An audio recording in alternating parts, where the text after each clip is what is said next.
நொய்டாவுடைய மைய பகுதியில கலை, வனவிலங்கு மற்றும் மறுசுழற்சி ஆகியவற்றின் தனித்துவமான கலவையா ஜங்கல் ட்ரெயில் அப்படின்ற சுற்றுச்சூழல் பூங்கா உருவாகி இருக்கு. 500 டன் கழிவுகள் இருந்து 700க்கும் மேற்பட்ட உயிரோட்டமுள்ள விலங்கு சிற்பங்கள் உருவாக்கப்பட்டு இங்கு காட்சிப்படுத்தப்பட்டிருக்கு. வார இறுதியில மால், சினிமா, ஹோட்டல் அப்படின்னு ஒரே மாதிரியான இடங்களை தேர்வு செய்யும் நொய்டா வாசிகளுக்கு இப்போ முற்றிலும் புதிய அனுபவம் காத்திருக்கு அப்படின்னு சுற்றுச்சூழல் பத்தின விழிப்புணர்வும் மகிழ்ச்சியும் ஒரே நேரத்தில் கிடைக்கும் வகையில ஜங்கல் ட்ரெயில் ஒரு தனித்துவமான இடமா இருக்கும். இங்க உயிருள்ள விலங்குகளை பார்க்க முடியாது. ஆனா கண்ணை கவரும் வகையில நிஜமாவே உயிரோடு இருப்பது போல தோற்றமளிக்கும் விலங்கு சிற்பங்கள் மனதை கவரும் வகையில இடம்பெற்றிருக்கு. பழைய உலோகத்தாள்கள், பெட்ரோல் கேன்கள், குழாய்கள், நட், போல்ட் அப்படின்னு இந்த மாதிரியான கழிவுகள் இருந்து உருவாக்கப்பட்ட இந்த சிற்பங்கள் கலையுடைய புதுமையும் சுற்றுச்சூழல் சிந்தனையும் ஒரே நேரத்தில் வழங்கும் வகையில அமைஞ்சிருக்கு. 20 ஏக்கர் பரப்பளவுள்ள சுற்றுச்சூழல் பூங்காவுடைய ஒரு பகுதியான இந்த ஜங்கல் ட்ரெயில் சுமார் 8.5 ஏக்கர் அமைக்கப்பட்டு 500 டன் கழிவுகள் இருந்து உருவாக்கப்பட்ட 700க்கும் மேற்பட்ட விலங்கு சிற்பங்களை உங்களால இங்க பார்க்க முடியும். இந்த ஜங்கல் ட்ரெயில் 2025ஆம் ஆண்டு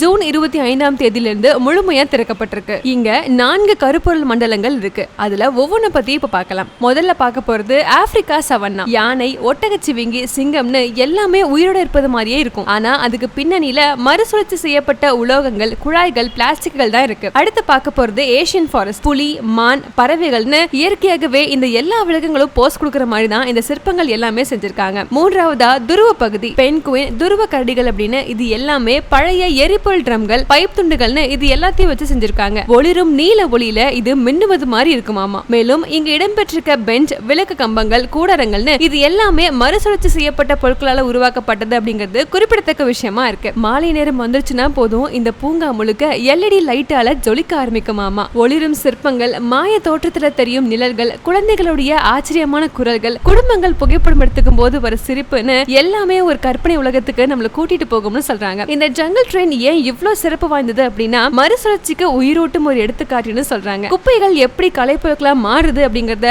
குழந்தைகள் தியரட்டிக்கலா படிச்சாலும் கூட ரியல் லைஃப்ல அவங்க எக்ஸ்பீரியன்ஸ் பண்ணும்போது அதுல இருந்து அவங்க நிறைய விஷயங்களை புரிஞ்சுக்குவாங்க. அடுத்தது இந்த இடமே நமக்கு ஒரு புத்துணர்ச்சியை கொடுக்கணும்னு சொல்றாங்க. வழக்கமா நம்ம போற மால், கஃபே அப்படின்னு இல்லாம இதுல இருந்து கொஞ்சம் வெளியே வந்து இயற்கையோடு இயற்கையா கலையோடு இணையும் ஒரு புதுவிதமான அனுபவம் மாதிரி இருக்கும். கழிவுகள் அப்படின்னாலே அது அழுக்கு அப்படிங்கறத போக்கி அந்த அழுக்கு கூட அழகான மறு உருவம் தர முடியும் அப்படிங்கிறதுக்கு நேர்ல ஒரு சிறந்த எடுத்துக்காட்டா இந்த பகுதி அமைஞ்சிருக்கு. ஜங்கல் ட்ரெயில் நொய்டா பகுதியில அமைஞ்சிருக்கு. இது டெல்லியுடைய வேஸ்ட் டு வண்டர் பார்க் மற்றும் சண்டிகருடைய ராக் கார்டன் மாதிரியே பிரபலம் பெற வாய்ப்பு அதிகமா இருக்குன்னு தெரிவிச்சிருக்காங்க. ஆனா வனவிலங்குகளை மையமா கொண்டு வடிவமைக்கப்பட்ட இந்த இடம் பூங்காவுடைய தனித்துவமா பார்க்கப்படுது. இந்த மாதிரி 500 டன் கழிவுகளை வச்சு உருவாக்கப்பட்ட 700க்கும் மேற்பட்ட உயிரோட்டமுள்ள விலங்குகளுடைய சிற்பக்கலை வனவிலங்கு மற்றும் மறுசுழற்சியுடைய அபூர்வ சங்கமா திகழுது. கழிவுகளுக்கு கலை மூலமா எப்படி உயிரோட்டம் கொடுக்க முடியும் மற்றும் சுற்றுச்சூழல் பற்றிய விழிப்புணர்வு மாதிரியான பல விஷயங்களை குழந்தைகள் நேரில் பார்க்க ஒரு அரிய வாய்ப்பை இந்த இடம் வழங்கும்னு தெரிவிச்சிருக்காங்க.